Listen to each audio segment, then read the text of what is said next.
Senator Whish-Wilson. Thank you, Mr Acting Deputy President. I've only been a senator now in the chamber for 3 weeks. Well, this is my third sitting week, but I am learning a lot about government and parliamentarians and the responsibility that we all share. And I think if I could just reflect on what's going through my mind sometimes when I come into the Senate chamber as someone who's new, which is very possibly what people outside the big house may think when they see parliamentarians, I prefer to use that word rather than politicians, on television. That is that perhaps we make decisions that might seem light and fluffy or frivolous at various times, or that we somehow serve an administrative function, passing bills and legislation that may relate to the running of government. I can see clearly now the responsibility that goes with government. All our decisions that we make affect people. And, sometimes there may not be direct correlations between the decisions we make. There may be trickle-down effects, or things may be fairly general. But I think this debate on refugees has a different human dimension. To me, the decisions we make in this parliament today on this legislation will not only directly impact people, their livelihoods, but they'll also impact people who are probably in the least fortunate position to be put under even more psychological stress. So, from my feeling, all decisions we make in Parliament are important, but I think there is something very special about this debate today and the gravity with the decision we make. I attended the cross-party refugee meeting on Monday with a number of my colleagues, and it occurred to me, not just during that meeting but also in previous discussions with my fellow Green senators and friends and family, just what a complex problem this is that's facing Australia. And it's a problem that's not going to go away.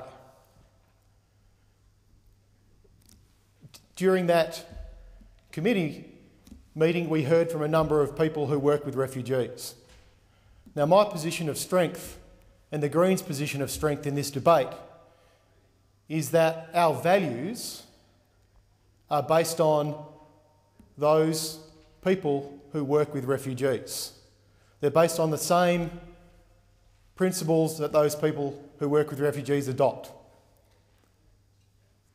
Our position is based on the realities of what faces refugees. We haven't taken this view for political purposes. We've taken this view after campaigning and working for a number of years with people who are on the ground, whose everyday lives are impacted by working with refugees. They see the angst, the destruction, the sadness. And I think that is the Greens' position of strength here. It's not a decision being based on broader political factors, but rather the realities of what's confronting us in that situation. Now, Senator Hanson-Young earlier today talked about push factors. The Refugee Council and Amnesty International on Monday discussed the potential push factor of Afghanistan in a few years' time, when Western, NATO and allied troops have withdrawn from Afghanistan. Now, we've all discussed what's happened previously with Vietnam. It's been mentioned several times in several speeches. They made it very clear that possibly we don't know what we're going to be in for, in terms of the number of people who are going to be seeking political asylum. My question is, not only is this a mistake from the point of view that we're picking on the most unfortunate people in the world when we are in such a fortunate situation, my question is the solution we're putting in place today, the bill that will be tabled here, is it practical? Is it going to work? Now, just quickly having a look at the numbers. It was mentioned earlier by a coalition senator, and I apologise, I haven't learned everybody's names yet, that we've seen 22,000 people arrive since 2007. Last year alone, we saw 7,983. Now, to the best information that I can collect, Nauru can currently house 1,500 people. At peak capacity, potentially 3,000 people. PNG at Manus Island, 600 people at capacity. If we're having nearly 8,000 people arrive in the last 12 months, and that's a reflection of a future year. Hopefully we won't. None of us want to see refugees getting on boats taking dangerous journeys. That's something we all share in common. If we're wrong on this, and the numbers keep coming, the simple arithmetic says that both these places to house refugees will be quickly filled. Now, the answer I got back from people I've spoken to is that this deterrent will work and they will stop coming. No matter what your ideological view is on this, the realities of the situation are a lot more complex than that. It was also mentioned on Monday about the problems developing in Sri Lanka, the ongoing issues there with the Tamils.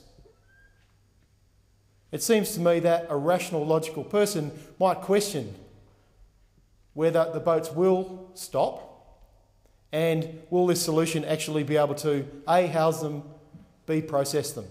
Now, the Greens have asked for an amendment to limit the time in detention, and it seems entirely reasonable in terms of managing the risks of this new legislation and what it will mean for these people's lives, that we consider putting a time limit on the time that these people will spend in detention. It's also reasonable to look at the costs associated with keeping people in detention. The establishment and operation of a regional processing capacity in Nauru, accommodating 1,500 people, so that's not at peak capacity, will cost between $1.2 billion to $1.4 billion over forward estimates. The full establishment and operation of a regional processing capacity in PNG, such as Manus Island, accommodating 600 people, would cost in the order of $900 million over forward estimates. Detaining people is expensive. I would like to see, and the Greens would like to see, more comprehensive economic work done on the cost of detention versus processing domestically, as an issue that has got very little attention. I heard Senator Di Natale speak last night, and I was in the chamber and I was moved by his speech, as I was by Senator Hanson-Young's speech today. Senator Di Natale said, "I think this is a mistake. Have we sold the Australian public," and I use that word sold, "a quick fix solution for this to go away that people will consider a silver bullet to solve this problem?" This is my concern, that we haven't managed as parliamentarians the expectations of the Australian public. So, if we do see a continuation of boats, and once again I stress, we all share that common belief that we don't want to see more refugees coming, but we understand that the world is going to be racked by conflict, and if you want to boil that down to its most basic cause and effect, it's simple human nature. That's not going to change. If we believe climate change forecasts for disruption from extreme weather events such as drought, and the projections for increases right around the world of refugees, then I suspect this could be the single biggest issue facing this country in the next 100 years. How are we going to manage this problem? And once again, it makes sense to me that a quick fix solution for a very complex problem. And I wondered whether I was going to say this today, but I really want to say it. I really doubt whether there is a solution to this problem. I really doubt it. Looking at it every possible way rationally, I'm not sure how we can stop people coming to this country in the future seeking asylum, seeking a better life. But I do know that claiming this is a victory is stupid. And we need to be a lot more grown up about our debate, particularly in this House. Blaming the government, glib statements, politics, when this issue is so serious, and I'm speaking for someone who's only recently come into politics, is not a good look for those people outside the House that rely on us to make important decisions. I just wanted to comment on two other things that I felt were important, or three other things that I felt were important. This word, or two words, border security. What is it exactly that is a threat about poor, disadvantaged people not carrying any weapons, from what I understand, not intent on damaging our national infrastructure or hurting people in this country? What is the security threat from that? If it's more that you're talking about a threat to our lifestyle as a nation, that we can't afford to have significant numbers of people coming to this country, if that's the threat, then at least say it. Don't hide behind rhetoric. Come out and say, we can't afford to have these people, and at least we can have that debate. And at least we can look at it sensibly and rationally through a number of different measures. The second thing I wanted to say is that the several words I've heard here today is that people have a choice. It's their choice to get on boats. And I must say, I was horrified when I attended a press conference nearly 6 weeks ago when my two fellow senators, Hanson-Young and Milne, were speaking to the media, when one journalist said, these people were told to turn back their boats. They didn't. They drowned. Why are we to blame for that? It's their fault. My immediate thoughts were for those children below deck who wouldn't have had any decision in turning back that particular boat. And I really wonder, let's put ourselves on that boat. Who would have? The captain, possibly, who's getting paid? The people smuggler that we all rightly demonise? Who would have made that decision not to turn back that boat? Or who would have made the decision to scuttle that boat?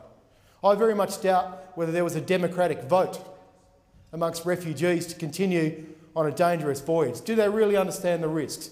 Once again, we're not really thinking these things through very well.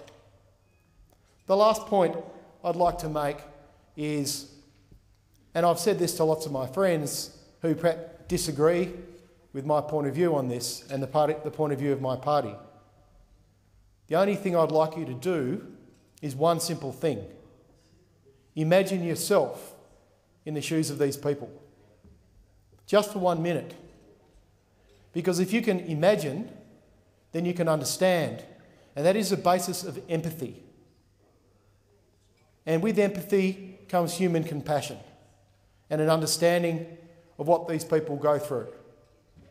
Now, for lots of Australians, possibly the best way to make that connection and to imagine and understand is on Sunday night.